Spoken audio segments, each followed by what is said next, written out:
मी आलो जेव्हा आणि आतमध्ये चहा पित होतो तेव्हा मला अशी गंमत वाटली, ओळखी करून दिल्या सगळ्यांच्या. तेव्हा माझी पहिली रिॲक्शन अशी होती की एवढी सगळी उद्योगी माणसं एका निरुद्योगी माणसाला ऐकायला का सांगतात?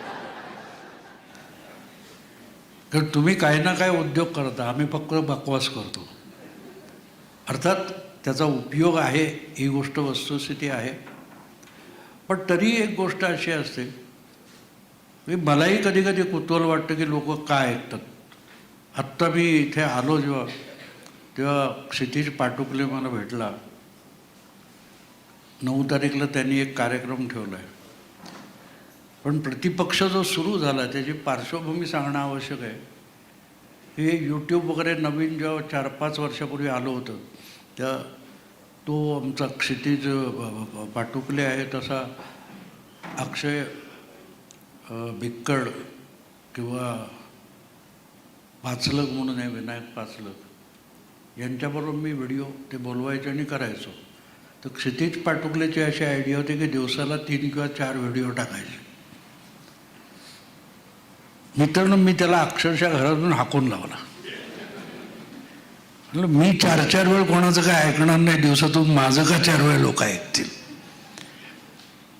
आणि मला त्यामुळे गंमत वाटते की मी त्याला चुकीचा ठरवला तर तो बरोबर ठरला आणि मी चुकीचा ठरलो. पण एवढे वेळ लोक काय ऐकतात याचा मी अजूनही शोध घेण्याचा प्रयत्न करतो. कारण हा योगायोग आहे. अगदी साध्या सरळ भाषेत सांगायचं तर आमच्या इथे श्री करोना कृपे करून प्रतिपक्ष सुरू झाला. कारण ज्यावेळेला अचानक तो लॉकडाऊन आणि लागला तेव्हा करायचं काय असा प्रश्न. तर मी ठरवलं की या क्षणी लोक सैरबैर झाले होते, तुम्ही त्या अनुभवातून गेलेले आहात. म्हणजे घरात स्वतःला कोंडून घ्यायचं, करायचं काय असा प्रश्न होता. तर अशा वेळेला लोकांना धीर देणं आवश्यक आहे अशी एक डोक्यात कल्पना होती. आणि म्हणून मी फेसबुक लाईव्ह करायला सुरुवात केलं. आणि घरात सगळेच अडकलेले होते, तुमचा जावई, त्याचा भाऊ. तर त्यांची कल्पना अशी की तुम्ही हे बोलताय ते मग आपण कॅमेऱ्यावर हे करून यूट्यूबवर टाकू. आणि तिथून ते सुरू झालं. आणि अपेक्षा नव्हती एवढ्या. अर्थात त्याचं दुसरं एक कारण असं की घरात कोंडलेल्या लोकांना दुसरं काही काम पण नव्हतं. करायचं काय, कुठेतरी त्याला वेळ घालवणं आवश्यक असतं. आणि पहिल्या 4-5 दिवसामध्ये एक फार चांगली प्रतिक्रिया जी मिळाली, डॉक्टर अग्निहोत्री म्हणून होते,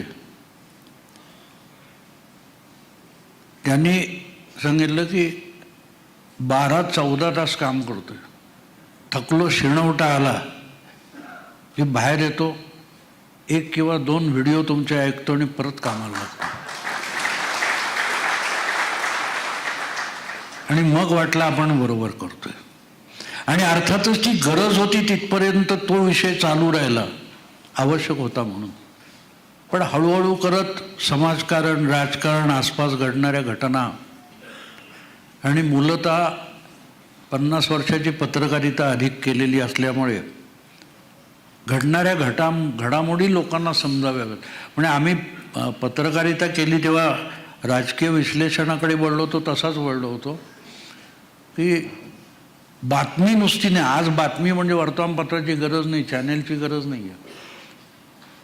तुम्ही तुमच्या हातात जो स्मार्टफोन असतो त्या स्मार्टफोनवर अमेरिकेत घडलेली असो, ऑस्ट्रेलियात घडलेली असो, कुठलीही गोष्ट तुम्हाला 2 मिनटात येऊन पोहोचते. वर्तमानपत्र आणि चॅनेलसाठी थांबावं लागत नाही.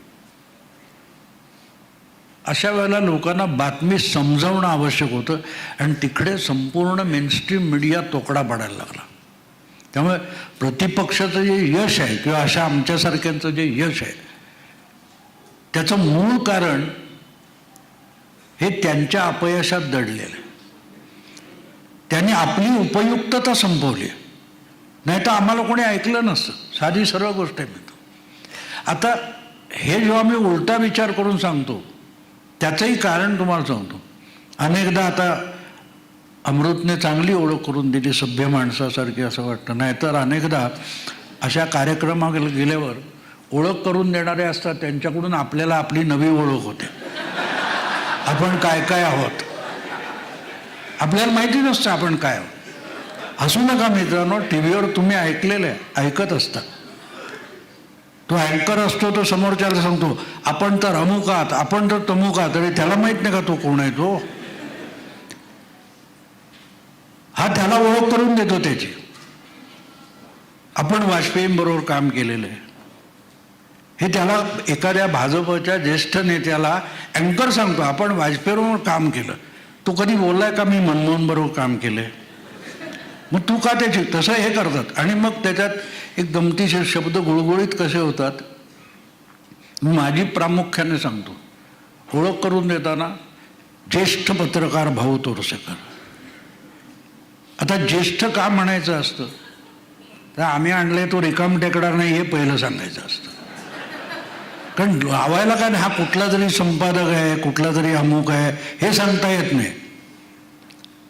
आणि हे गंमत समजू नका, हा ज्येष्ठ शब्द किती गुळगुळीत, ज्येष्ठ आणि मध एकत्र केलेला असतो. हे तुम्हाला सांगतो 95 साली महाराष्ट्रात सत्तांतर झालं तोपर्यंत शरद पवार मुख्यमंत्री होते. आणि 2095 पासून 2004 मध्ये केंद्रात कृषी मंत्री होईपर्यंत शरद पवार हे काँग्रेसचे ज्येष्ठ नेता होते. म्हणजे काय होते तेव्हा भाऊ तोरसेकर हा ज्येष्ठ पत्रकार आहे. म्हणजे तो रिटायर झालाय, आता कुठेही संपादक वगैरे नाही हे सांगायचं नाही म्हणून ज्येष्ठ लावायचं. तर ही जी शब्दाचा एक गुळगुळीतपणा होतो त्यातून हे सगळं बिघडत गेलेलं आहे. आणि एकदा ते बिघडायला लागतं. आणि हे तुम्हाला सांगतो आजची जी परिस्थिती आहे, आता मी उलटा विचार करतो. असं काय सांगतो की मी असं नेहमी म्हणतो की कोणी आपल्याला शिकवत नसतो, आपल्याला शिकता आलं पाहिजे, कारण जग सगळं शिकवतच असतं. 77 सालची गोष्ट आहे मित्रांनो. राजकारणाचं ॲनालिसिस कसं करावं तेव्हा आम्ही जेव्हा पत्रकार झालो तेव्हा असे मास कम्युनिकेशनचे कॉलेजेस वगैरे नव्हती. सिनियर्सच्या लाथा खाऊन शिव्या खाऊन आम्ही पत्रकार झालो. तर 77 साली मला आठवतं मुंबईच्या वरळीच्या जांभोरी मैदानात राजनारायण आले होते आणि जनता पार्टी स्थापन झाली होती. आणि तर पेडणेकर म्हणून, नारायण पेडणेकर म्हणून माझा एक सहकारी होता. मी त्याच्याबरोबर राजनारायणला भेटायला गेलो, कारण राजनारायण इंदिरा गांधी विरुद्ध उमेदवार होते. तर मी आपलं इतर बोलत होतो. मग मी त्यांना म्हटलं नेताजी रायबरेली की सिच्युएशन क्या है, क्या परिस्थिती आहे. तर मग ते तुम्ही आज बऱ्याचशा इथे असतील कदाचित राजनारायण बघितलेले, पण तुम्ही लालू बघता तेव्हा लालूला 10 गुणा मग तुम्हाला राजनारायण कळेल. हो तो मैं जीत चुका हूं, वोटिंग अभी बाकी आहे, असं त्यांनी उत्तर दिलं. तर मला हसू आलं मला. तो माणूस चिडला नाही, शांतपणे मला म्हणाला कि अभी बच्चे हो, बहुत राजनीति समझनी है.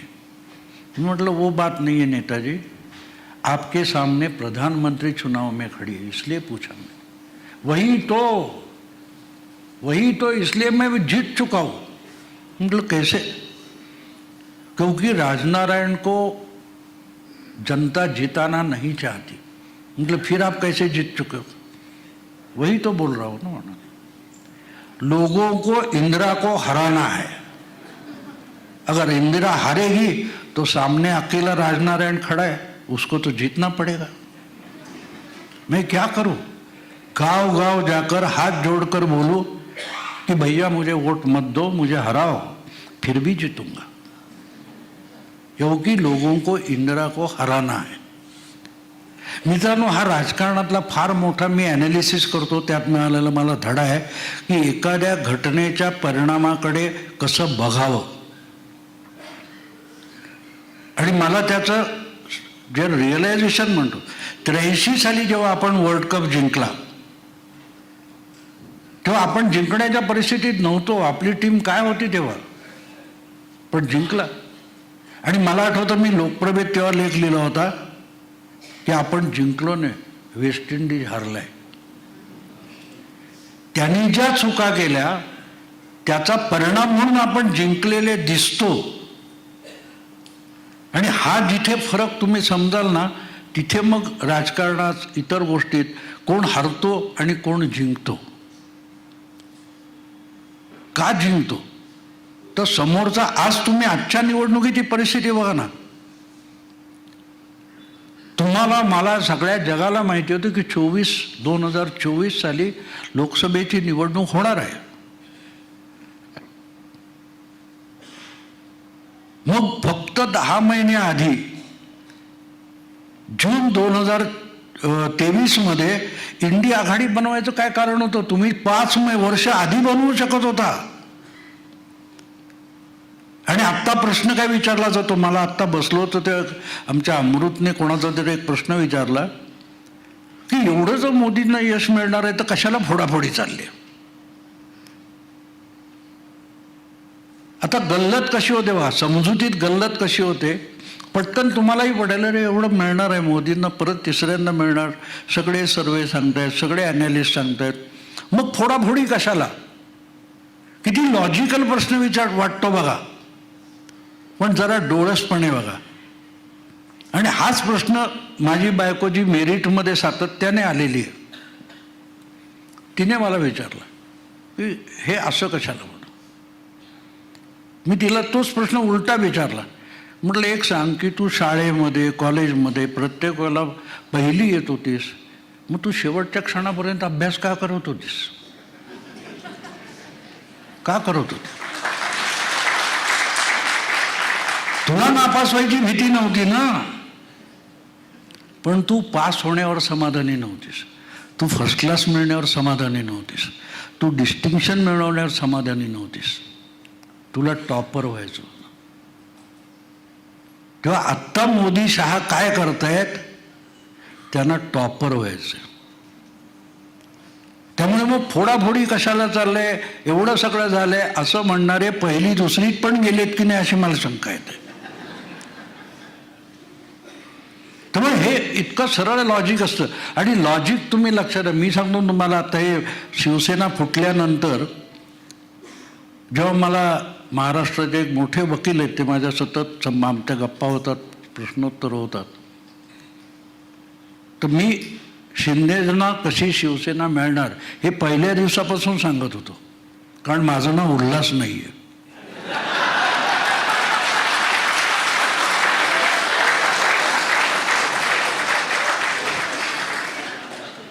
तर त्यांनी मला विचारलं की तुम्ही इतके कॉन्फिडंट कसे होतात. म्हटलं लॉजिक आहे.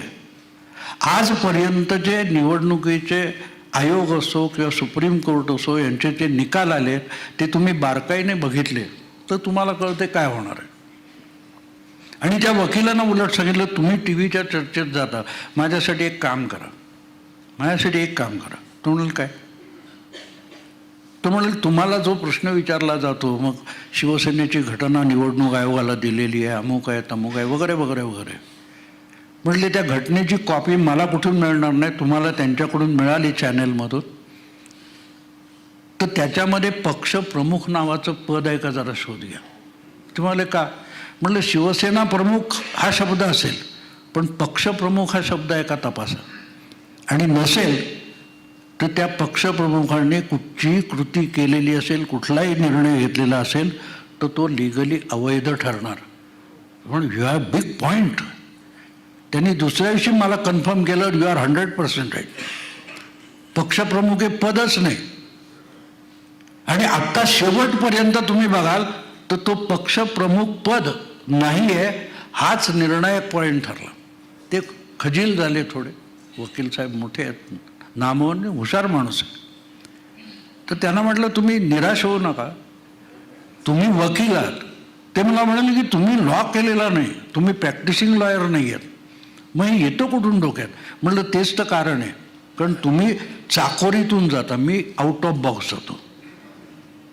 मी वेगळी काही शक्यता आहे काय चाचपडून बघतो. आणि त्यामुळे ज्यावेळेला निकाल लागला त्यावर मला परत एकदा त्यांचा फोन आला की तुम्ही पहिल्या दिवसापासून ही बाजू लावून धरली होती.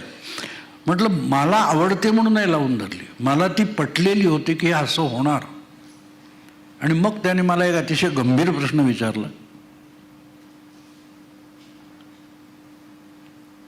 की हे सभापतींनी रिझनेबल टाईममध्ये, राहुल नार्वेकर विधानसभेचे अध्यक्ष यांनी रिझनेबल टाईममध्ये या विषयाचा निकाल लावावा असा जो सुप्रीम कोर्टाचा हे आहे. मग तुम्ही टी व्हीवर बघितलं असेल, रिझनेबल टाईम म्हणजे 60 दिवस, 30 दिवस, 90 दिवस चर्चा ऐकली असेल, सरोदे बापट वगैरे.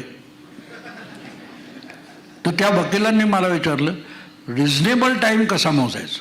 म्हटलं व्हेरी इझी आहे, सोपं आहे. म्हटलं ज्या घड्याळात काटे नाहीत त्याच्यात तो टाईम मोजता येतो.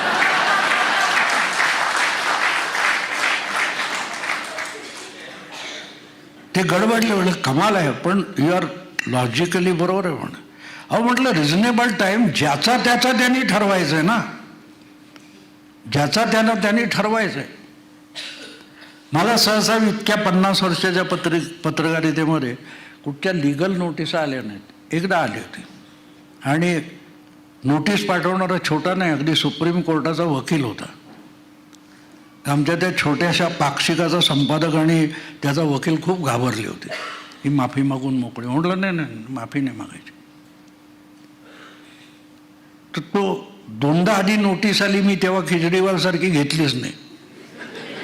तर त्याचा तो क्लार्क होता, तो म्हणाला नोटीस घ्यायला लागते. म्हटलं नाही घेणार. तू म्हण का. म्हटलं नाही घेणार, तुझा साहेब मोठा आहे ना, जाऊन त्याला विचार मी का घेत नाही. दुसऱ्यांदा आला घेतलं, आणि तिसऱ्यांदा आल्यावर घेतली. तेव्हा तो क्लार्क म्हणाला आता का घेतली. म्हटले तेही तुझ्या साहेबाला विचार. कारण म्हटलं टाईम लिमिटेशन ॲक्ट नावाचा कायदा आहे. म्हटलं त्याच्यामध्ये मी माफी कधी मागावी याची वेळ तुम्ही द्यायला लागते, याच्यात वेळ दिलेली नाही. मग आमचा तो वकील होता तोही घाबरला होता. तो म्हणाला त्याला म्हटलं तुला माहिती आहे ना लिमिटेशन ॲक्ट. म्हटलं मी मरायच्या आदल्या दिवशी माफी मागेन, कारण माझा वेळ मी ठरवणार ना, तू तर मुदत दिलेली नाही, त्यामुळे मुदत किती हे मी ठरवणार. तसं रिझनेबल टाईम जो असतो हा तुम्ही म्हणता. तेव्हा त्या वकिलांनी मला युअर राईट म्हण, पण एक प्रश्न मला सांगा की तरी तुमच्या अंदाजाने किती असू शकतो. म्हटलं 75-80 वर्ष असू शकतो. हे बरंच गडबडले. म्हणजे पण रिझनेबल टाईम 75-80 वर्ष. त्यांना म्हटलं 370 कलम तात्पुरतं होतं. किती वर्ष लागली. 70 वर्ष.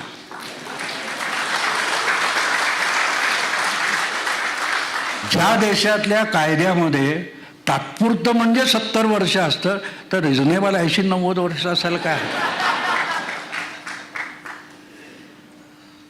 आणि ते सभापती तुम्ही लावणार. ज्या केसला परत रिफर करता, बोम्मई केस, त्या बोम्मई केसचा निकाल कधी लागला. बोम्मई केसने राज्यपालांनी विधानसभा बरखास्त करण्याचा, मंत्रिमंडळ बरखास्त करण्याच्या केंद्र सरकारच्या आदेशाला चॅलेंज दिलं होतं. ती केस सुप्रीम कोर्टातच चालली आणि निकाल येईपर्यंत 2 विधानसभा निवडणुका होऊन गेल्या. Reasonable time. मध्यंतरी 2 विधानसभा. मग घड्याळाचे काटे उलटे फिरवा. तो घड्याळाचे काटे उलटे फिरवताना त्या 2 विधानसभांनी तेव्हाच्या सरकारांनी केलेल्या कामाचं काय करायचं. तेव्हा हा सगळा पहिली गोष्ट म्हणजे प्लेटोसारखा एवढा मोठा विचारवंत, ग्रीक विचारवंत म्हणतो की सभ्य समाजामध्ये कायद्याची गरज नसते. सभ्य समाजात कायद्याची गरज नसते, कारण प्रत्येकजण सभ्य असतो, तो सभ्य वागतो. जो सभ्य वागत नाही तिथे कायदा लावावा लागतो. आणि बदमाश असतो तो नेहमी कायद्याला बगल देऊन निघून जातो. ही जर बाजू तुम्ही लक्षात दे. पहिली गोष्ट म्हणजे आपल्या देशात कायदा म्हणजे काय लोकांना माहिती ना. अगदी मोठमोठे घटनातज्ञ वगैरे. कायदा म्हणजे सक्ती असते. Law must be enforced. Enforce म्हणजे काय. सक्ती असते ना. मी कालपासून इथून जात होतो, आज इकडे तुम्ही सिग्नल ठोकलात आणि तो सिग्नल मी क्रॉस केला की गुन्हा झाला. ही सक्ती नाही माझ्यावर. का तर कायद्याने म्हणजे काय तर कायदा म्हणजे सक्ती आणि कायद्याची जबरदस्ती करता येणार नाही असं जेव्हा बोलतात तेव्हा हसू एवढ्यासाठी येतं मित्रांनो, यांना कायदा म्हणजे काय कळतो का? आणि म्हणून तुम्हाला 10 वर्षात मला अनेक जण विचारतात मोदींनी काय केलं. मी म्हटलं आत्तापर्यंत 4800 कायदे रद्द केले, जे होते आणि कशासाठी होते कोणालाच माहीत नाही. एक गोष्ट गमतीशीर तुम्हाला सांगतो मुद्दाम. एक राजा होता, तो शिकारीला गेला आणि त्याला कुठेतरी हरण दिसलं, तो बेफाम झाला, दौडत त्याच्या बरोबरचे सगळे कुठेतरी पांगले आणि एक दृश्य असं दिसलं की तो अचानक थबकला. त्याला एक काय चाललंय बघतो, तो 2 शिपाई खांद्यावर तलवार टाकून गस्त करत होते, इकडून तिकडे तिकडून इकडे, इकडून तिकडे तिकडून इकडे चाललं. तो बघत त्याला गणवेशावरून म्हटलं हे तर आपलेच दिसत आहेत, पण त्याने थांबून बघितलं, हरण गेलं कुठच्या कुठे. एक 15-20 मिनटं गेले, मग थांबले. त्यांनी तंबाखू काढला, चुना काढला, तंबाखूचा बार भरला. परत थोड्या वेळात ते उठले, चालू होतं. मग होता त्यांचा लंचवर झाला. परत डुलकी काढली, उठले, सुरू झाले. होता 4 तास 5 तास निघून गेले. शेवटी तो राजा त्यांच्याजवळ गेला. त्यांनी लगेच लावून मुजरा वगैरे केला. म्हणलं इथे तुम्ही काय करता? म्हणून आमची ड्युटी आहे, इथे सिक्युरिटी, आमची ड्युटी आहे. कसली ड्युटी आहे? माहीत नाही म्हणाले. नाही इथे पहारा करते. हो म्हण पहारा करतोय. अरे निबिड अरण्यात काय घडणार आहे, कशासाठी सिक्युरिटी ते माहीत नाही म्हणलं, आमची ड्युटी आहे. तो म्हणून तुम्हाला पगार मिळतो? हो म्हणेच. महाराज तुमच्याच खात्यातून पगार मिळतो. महाराज हैराण होता, आपण पगार देतो आपल्याला माहीत नाही, हे पगार घेतात गस्त करतात त्यांना माहीत नाही. तर म्हणे कधीपासून करतात? हे आमच्या आजोबापासून चालू आहे.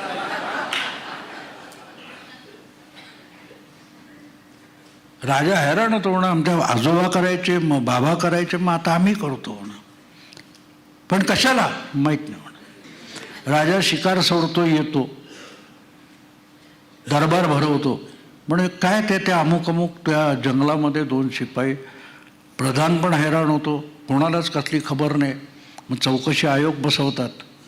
अर्थात तेव्हा लोकशाही नसल्यामुळे 2-3 महिन्यात अहवाल यायचे, असा होतो. त्यामुळे दफ्तरखाना वगैरे.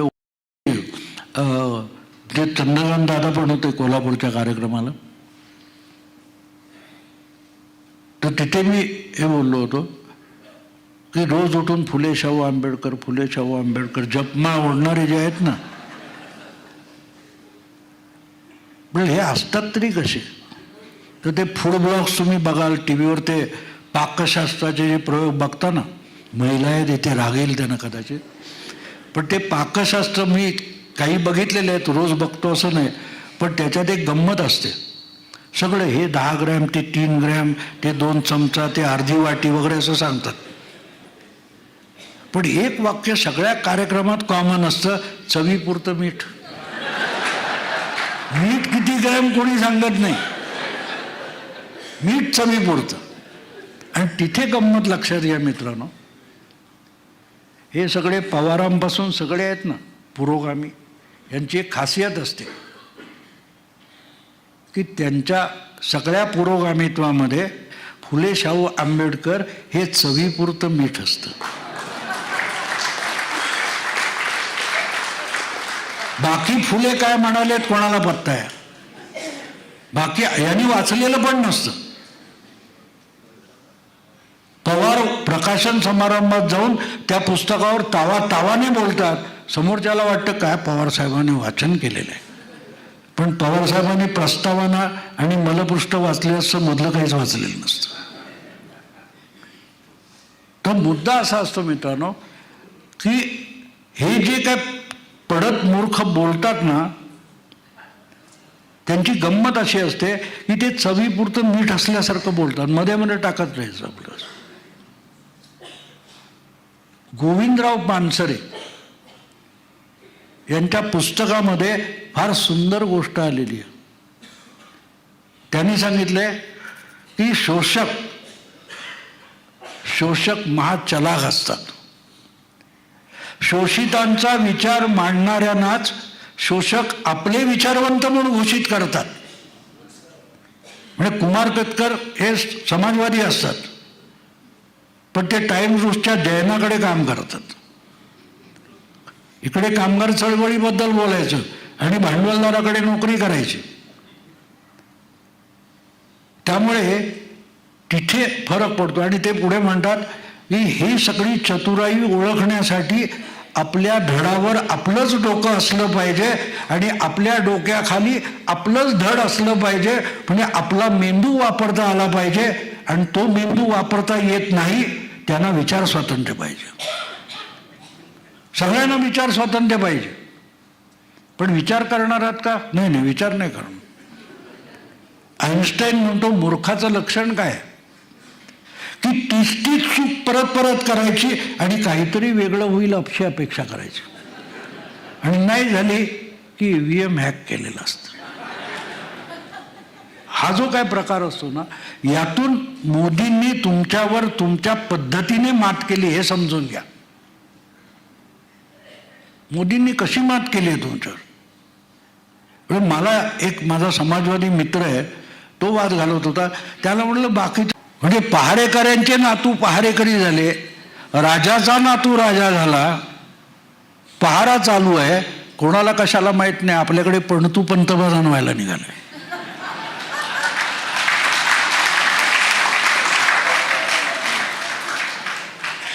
एक काँग्रेसवाला उत्तर देईल कशाला, काय माहिती म्हणते. नेहरूंचा खापर पडतो, इंदिराजींचा पडतो, सुरू होईल ना. आणि याला घटनेत बसवतात, त्यांना बापट म्हणतात. याला लोकशाही म्हणतात, त्यांना सर्वोदय म्हणतात. आपण रोज ऐकतो मित्रांनो, पाखंड कशाला म्हणतात, थोतंड कशाला म्हणतात. काल परवा तुमच्या नार्वेकरांनी जो निकाल दिला तो किती लोकांनी वाचला? बाकीच्यांनी सोडा, सुप्रियाताईंनी तरी वाचायला पाहिजे होता. तो निकाल आला, मी टीव्हीवर रिएक्शन बघत होतो. त्या अँकरने सुप्रियाताईंना विचारलं, तुमची पहिली प्रतिक्रिया काय? कॉपी पेस्टला कसली प्रतिक्रिया द्यायची? हे सुप्रियाताईंचे शब्द आहेत, माझे नाही. कॉपी पेस्टला कसली प्रतिक्रिया द्यायची, हे पहिलं वाक्य. पुढलं वाक्य, मी माझ्या मतदारसंघामध्ये फिरते, मी निकाल वाचला नाही की ऐकला नाही. अरे मग कॉपी पेस्ट हे कसं कळलं? ना अँकरला कळलं, ना उत्तर देणाऱ्याला कळलं, आणि आपण बघतो. बरोबर आहे. यातून बाहेर पडण्यासाठी प्रतिपक्ष सुरू केला. जागता पारा हा त्यासाठी करावा लागला.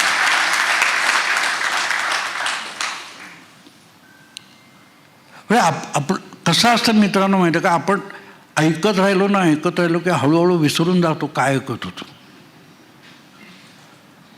ही सायकॉलॉजी ज्याला म्हणतात, ती मानसशास्त्र, हे असं असतं की तुम्ही ऐकत राहता, विसरून जाता काय ऐकता. इतकं ते रुटीन होत जातं ना की त्यातलं गांभीर्य संपून जातं. मग प्रश्न पडतो की सुप्रियाताई ह्या कॉपी पेस्ट पटू आहेत की संसदपटू आहेत? कारण त्यांचे अदृश्य शक्ती कॉपी पेस्ट चालू आहे. प्रत्येक रिॲक्शनमध्ये बघता ना तुम्ही, अदृश्य शक्ती आहे. तर या सगळ्या गोष्टीमध्ये मला एकदा सुप्रियाताईंचा फोन आला होता. मी त्या ब्लॉग लिहिला होता, दाखवायचे सोळे असं त्याचं शीर्षक होतं. तो वाचून त्यांचा फोन आला होता. मग ते बोलता बऱ्याच गोष्टी निघाल्या. त्यांना मी एक प्रश्न विचारला. 2017 गोष्ट आहे, राष्ट्रपती निवडणूक व्हायची होती. मी त्यांना एक प्रश्न विचारला की तुम्ही सोनिया गांधी बैठक बोलवतात UPAची, तुम्ही लोक जाता, तर तिथे बसून खाता काय? म्हटलं ढोकळा खाता, शेव चिवडा खाता, मिसळपाव खाता, काय खाता? त्यामुळे हा काय प्रश्न झाला म्हणे, तिथे काय खाण्याचा काय संबंध आला? म्हटलं कारण दुसरं काय करताना ऐकू येत नाही हो. 3 बैठका झाल्या आहेत आणि तुम्ही तुमच्या सगळ्या पक्षांनी बसून राष्ट्रपती पदाला सगळ्यांनी मिळून एक उमेदवार उभा करायचा हे ठरवल्याची 3 बैठकांनंतर बातमी येत नाही. म्हणून म्हटलं की काही काय वेगळं वेगळं खायला मिळतं म्हणून जाता की काय? त्या म्हणाल नाही नाही हो, इतक्या पक्षांची सहमती व्हायला वेळ लागते. म्हटलं मग अवघड आहे. काय अवघड आहे? म्हटलं नाही, राष्ट्रपती पदाचा माझ्या माहितीप्रमाणे एकच उमेदवार असतो. तो ठरवायला 2 महिन्यात 3 बैठका, आणि तोही ठरत नाही तर 543 उमेदवार ठरवायला किती वर्ष लागतील? म्हटलं मी पण हयात नसेल, तुम्ही पण असाल की नाही गॅरंटी नाही. म्हटलं जे चंद्रकांत दादा पण होते कोल्हापूरच्या कार्यक्रमाला, तर तिथे मी हे बोललो होतो की रोज उठून फुले शाहू आंबेडकर, फुले शाहू आंबेडकर जपमा ओढणारे जे आहेत ना, म्हणजे हे असतात तरी कसे? तर ते फूड ब्लॉग्स तुम्ही बघाल टी व्हीवर, ते पाकशास्त्राचे जे प्रयोग बघता ना, महिला आहेत इथे रागेल त्यांना कदाचित, पण ते पाकशास्त्र मी काही बघितलेले आहेत, रोज बघतो असं नाही, पण त्याच्यात एक गंमत असते. सगळं हे 10 ग्रॅम, ते 3 ग्रॅम, ते 2 चमचा, ते अर्धी वाटी वगैरे असं सांगतात. पण एक वाक्य सगळ्या कार्यक्रमात कॉमन असतं, चवीपुरतं मीठ. मीठ किती ग्रॅम कोणी सांगत नाही, मीठ चवीपुरतं. आणि तिथे गंमत लक्षात घ्या मित्रांनो, हे सगळे पवारांपासून सगळे आहेत ना पुरोगामी, यांची एक खासियत असते की त्यांच्या सगळ्या पुरोगामित्वामध्ये फुले शाहू आंबेडकर हे चवीपुरतं मीठ असतं. बाकी फुले काय म्हणालेत कोणाला पत्ता आहे, बाकी यांनी वाचलेलं पण नसतं. पवार प्रकाशन समारंभात जाऊन त्या पुस्तकावर तावाने बोलतात, समोरच्याला वाटतं काय पवार साहेबांनी वाचन केलेलं आहे, पण पवार साहेबांनी प्रस्तावना आणि मलपृष्ठ वाचले असं मधलं काहीच वाचलेलं नसतं. तर मुद्दा असा असतो मित्रांनो की हे जे काय पडत मूर्ख बोलतात ना, त्यांची गंमत अशी असते की ते चवीपुरतं मीठ असल्यासारखं बोलतात, मध्ये मध्ये टाकत राहायचं आपलं.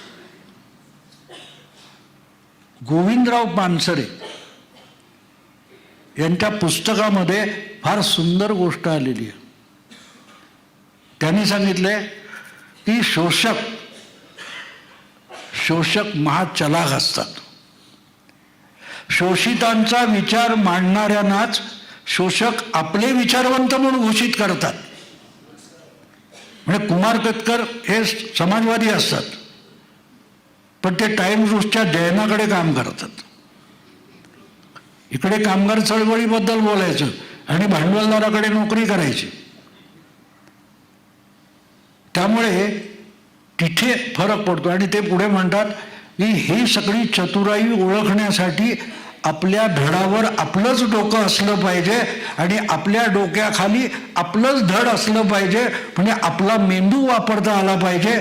आणि तो मेंदू वापरता येत नाही त्यांना विचार स्वातंत्र्य पाहिजे. सगळ्यांना विचार स्वातंत्र्य पाहिजे, पण विचार करणार आहात का? नाही, विचार नाही करणार. आईन्स्टाईन म्हणतो मूर्खाचं लक्षण काय की तीच चूक परत करायची आणि काहीतरी वेगळं होईल अशी अपेक्षा करायची, आणि नाही झाली की EVM हॅक केलेलं असतं. हा जो काय प्रकार असतो ना, यातून मोदींनी तुमच्यावर तुमच्या पद्धतीने मात केली हे समजून घ्या. मोदींनी कशी मात केली आहे तुमच्यावर? मला एक माझा समाजवादी मित्र आहे, तो वाद घालत होता. त्याला म्हटलं बाकी मोदी नुसतं सरकार नाही आणणार आहे, मोदी या देशामध्ये स्थित्यंतर आणेल, सत्तांतर नाही आणणार. सत्तांतर होणारच आहे, स्थित्यंतर आणेल. ज्या माणसाने 11 वर्षामध्ये जगाला विसरायला लावलं की गांधीनु गुजरात, नाव इट्स मोदीनु गुजरात. तो नेहरू गांधींचा भारत हे जगाला विसरायला लावेल. आत्ता काय चाललंय? हे भविष्य वर्तवलेलं नव्हतं, हे राजकारणाचं असेसमेंट होतं की मोदीची प्रकृती काय, मोदीचा स्वभाव काय, मोदी हा माणूस कसं राजकारण करू शकतो. आपण जेव्हा विश्वगुरू वगैरे बोलतो ना, तेव्हा तुम्ही तिकडे बघा की आज जगासमोर काय परिस्थिती आहे. इथे पुण्यात 14चे निकाल लागवले तेव्हा एक मोठे लेखक विचारवंत आहेत पुण्यातले, पुरोगामी आहेत, ते मला भेटायला आले होते. म्हणे तुमचं एक बरोबर आलं, मान्य आहे म्हणे, पण मोदींनी अपेक्षा खूप वाढवून ठेवल्यात. 5 वर्षात त्या पूर्ण करणं अशक्य आहे. त्यामुळे 5 वर्षानंतर मोदी काय करतील. म्हटलं 5 वर्ष संपायचे, सोडून द्या. आत्ता मला एक सांगा की तुम्ही मोदीला मत दिलं. हे म्हणाले मी कशाला मोदीला मत दिलं, मी मोदीचा कट्टर विरोधक आहे. म्हटलं एक्झॅक्टली, आणि अपेक्षा तुमच्या आहेत.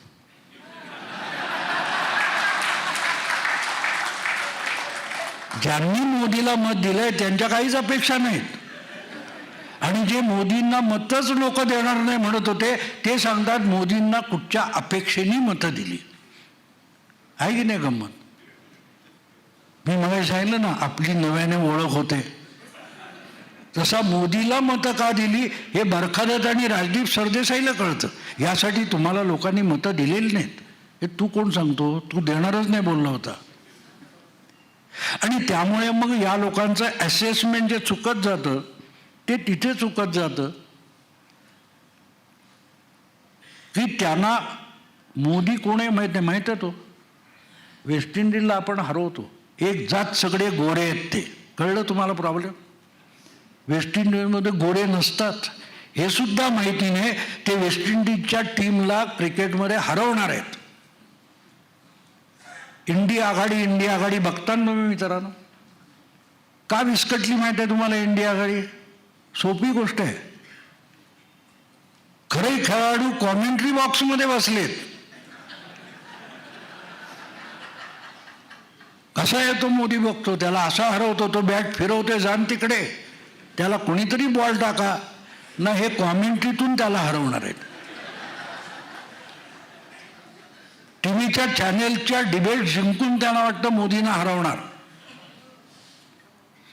प्रॉब्लेम तिथे होतो मित्रांनो. तुम्हाला लढायचं असेल तर मैदानात उतरावं लागेल.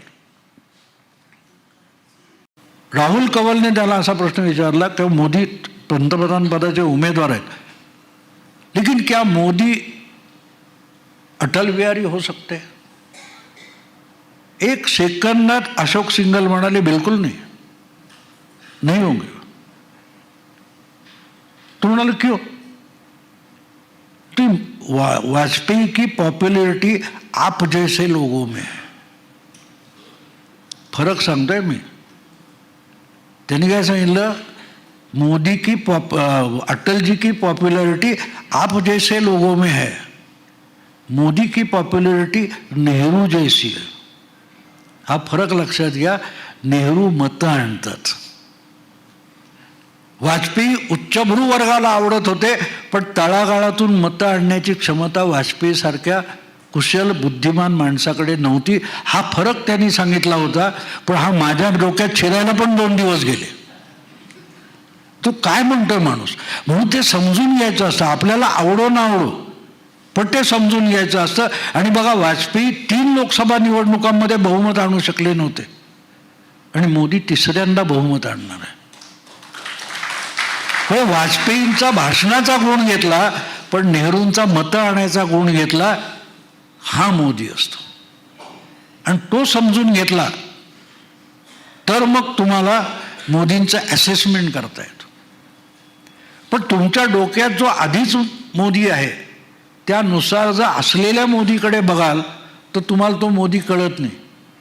आणि त्यामुळे या सगळ्यांचे जे अंदाज असतात ते फसतात. त्याचं कारण ते असतं. परवाची गोष्ट आहे, अशोक चव्हाण भाजपत गेले. त्यांच्याबरोबर किती आमदार आहेत, काय काय काय काय काय काय काय चर्चा होतात. पण अशोक चव्हाण गेले ह्याचा शांत डोक्याने विचार करा की अचानक माजी मुख्यमंत्री आहे, त्याचे वडील मुख्यमंत्री होते काँग्रेसचे. शांतपणे विचार केला पाहिजे. त्यावर दुसऱ्या दिवशी अर्थातच सकाळी पत्रकार परिषद चालते रोज, कारण रोज मानव शरीर धर्म असतो, प्रातर्विधी करावा लागतो. काल संध्याकाळपर्यंत होते व आज कुठे गेले, कसे गेले? पण आता बघा, त्यामध्ये सुद्धा काहीतरी असतं, ते शोधायची इच्छा नाही. संजय राऊत म्हणाले की कालपर्यंत एकेका जागेसाठी हुज्जत करत होते अशोक चव्हाण, 12 तासात गेले. मग अशा वेळेला अशोक चव्हाण गेले तर त्यांच्याबरोबर आमदार किती गेले हे बघायचं नसतं. अशोक चव्हाण काँग्रेस आणि महाविकास आघाडीची काय काय गोपितं घेऊन गेले बघायचं असतं. कालपर्यंत जो माणूस काँग्रेसला महाविकास आघाडीत किती जागा पाहिजे, कुठची जागा पाहिजे ही हुज्जत करत होता, याचा अर्थ आगामी लोकसभा निवडणुकीत काँग्रेस महाविकास आघाडी कशी कशी लढणार आहे या सगळ्या स्ट्रॅटेजीचे डिटेल अशोक चव्हाणांकडे होते आणि आता फडणवीसांकडे पोचलेले आहेत. ती बातमी असते.